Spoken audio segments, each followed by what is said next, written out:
श्रीमद् भगवद गीता दूसरा अध्याय का 5वां श्लोक लेते हैं। 5वें श्लोक में अर्जुन भगवान कृष्ण से क्या कहते हैं। तो श्लोक इस प्रकार है। गुरून् हत्वा हि महानुभावान् श्रेयो भोक्तुं भैक्षमपीह लोके हत्वार्थकामांस्तु गुरूनिहैव भुञ्जीय भोगान् रुधिरप्रदिग्धान्। गुरून् हत्वा, गुरून् धन अहत्वा, संधि विच्छेद कर देंगे तो हो जाएगा गुरून् धन अहत्वा। गुरुजनों को न मारकर, इसका अर्थ हुआ गुरुजनों को न मारकर। गुरून् हत्वा, गुरून् अहत्वा, गुरुजनों को न मानकर। ही माने क्योंकि, महानुभावान मतलब महानुभाव, श्रेयो माने कल्याणकारी लाभप्रद, भोक्तुम मतलब भोग करना, भैक्षम भिक्षा का अन्न, भैक्षमपीह शब्द है, इसका संधि विच्छेद कर देंगे तो भैक्षम धन अपि धन ईह, भैक्षमपीह लोके। तो महानुभावान गुरून् अहत्वा, महानुभाव गुरुजनों की हत्या न करके। महानुभावान गुरून् अहत्वा, महानुभाव गुरुजनों की हत्या न करके।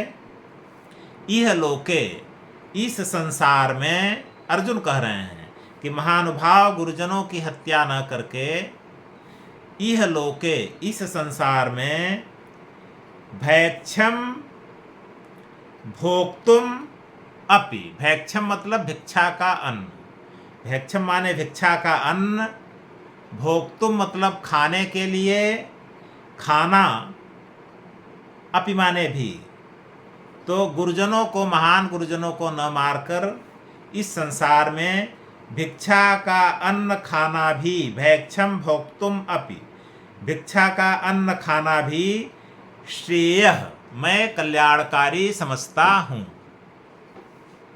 महानुभाव गुरुजनों को न मारकर इस संसार में मैं भिक्षा का अन्न खाना भी अपने लिए कल्याणकारी, अपने लिए अच्छा समझता हूँ।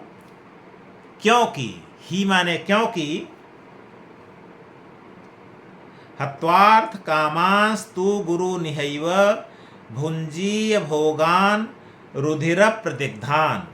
हत्वा अर्थ कामान तू, हत्वा माने मारकर, अर्थ कामान अर्थ की कामना, तू माने तो, गुरु निहैव संधि विच्छेद कर देंगे, गुरून् धन इह धन एव, गुरून् धन इह धन एव, भुञ्जीय भोगान रुधिर प्रतिग्धान। अर्थ देखते हैं तो ऊपर पहली पंक्ति में तो ये कह दिए कि महानुभाव गुरुजनों को न मारकर इस संसार में मैं भिक्षा का अन्न खाना भी पसंद करता हूँ। भिक्षा का अन्न खाना भी मेरे लिए कल्याणकारी है, श्रेयस्कर है। क्योंकि गुरून् हत्वा, गुरुजनों को मारकर, क्योंकि गुरून् हत्वा गुरुजनों को मारकर। अब देखिए, रुधिर प्रतिग्धान अर्थ कामान भोगान, भोगान के दो विशेषण हैं। कैसा भोग? रुधिर प्रतिग्धान, रुधिर से सना हुआ भोग। और कैसा भोग? अर्थ कामान, अर्थ की कामनाओं वाला भोग, अर्थ की कामना से प्राप्त भोग। तो रुधिर प्रतिग्धान अर्थ कामान भोगान, गुरुजनों को मारकर उनके रक्त से सने हुए और धन की कामना के प्रधानता वाले भोगान माने भोगों को, एव माने ही, भोगान एव भोगों को ही, तू भुंजी तो भोगूंगा, फिर से देखते हैं। कहते हैं अर्जुन कि महानुभाव गुरुजनों को न मारकर इस संसार में मैं भिक्षा का अन्न खाना भी अपने लिए श्रेयस्कर, अपने लिए कल्याणकारी समझता हूँ। अब क्यों कल्याणकारी अपने लिए समझता हूँ भिक्षा का अन्न खाना भी, और इनको मारना नहीं चाहता हूँ? तो दूसरी पंक्ति में कहते हैं क्योंकि गुरुजनों को मारकर उनके रक्त से सने हुए और धन की कामना के प्रधानता वाले भोगों को ही, भोगान एव भोगों को ही तू भुंजीर तो भोगूंगा। गुरुजनों को मारकर उनके रक्त से सने हुए और धन की कामना के प्रधानता वाले भोगों को ही तो भोगूंगा।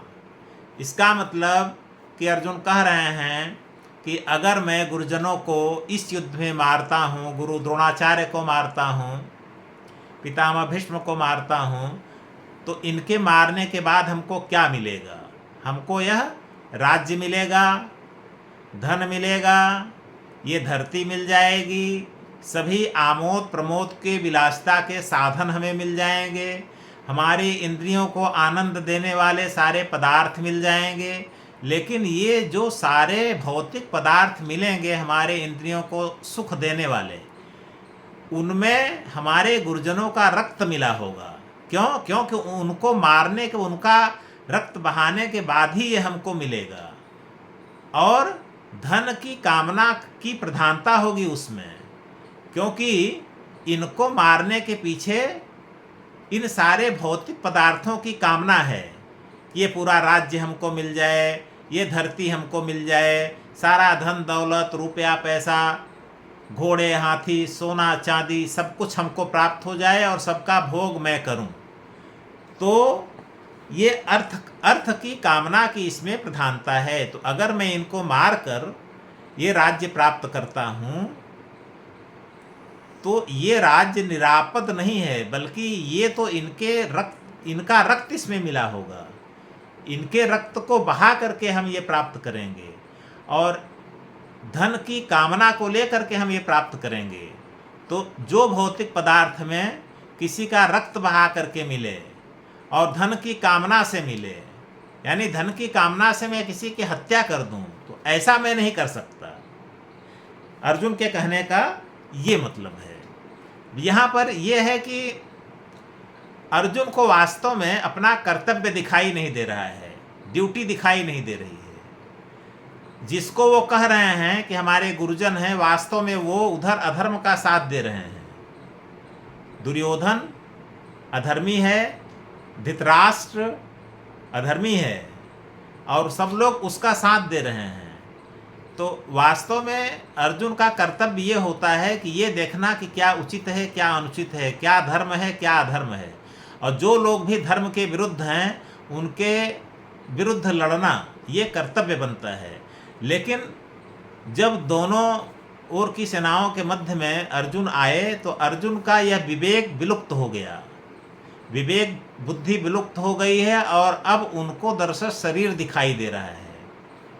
अब शरीर दिखाई दे रहा है। वास्तव में शरीर के पीछे जो आत्मा है, आत्मा अब नहीं दिखाई दे रही है, अब शरीर दिखाई दे रहा है। इसलिए वे अपने कर्तव्य कर्म से भाग रहे हैं और कह रहे हैं कि नहीं, ये तो हमारे गुरुजन हैं, इनको मारने से तो हमें पाप लगेगा, और जो कुछ बाद में मिलेगा उसमें इनका रक्त सना हुआ होगा, और हमको लोग यही कहेंगे।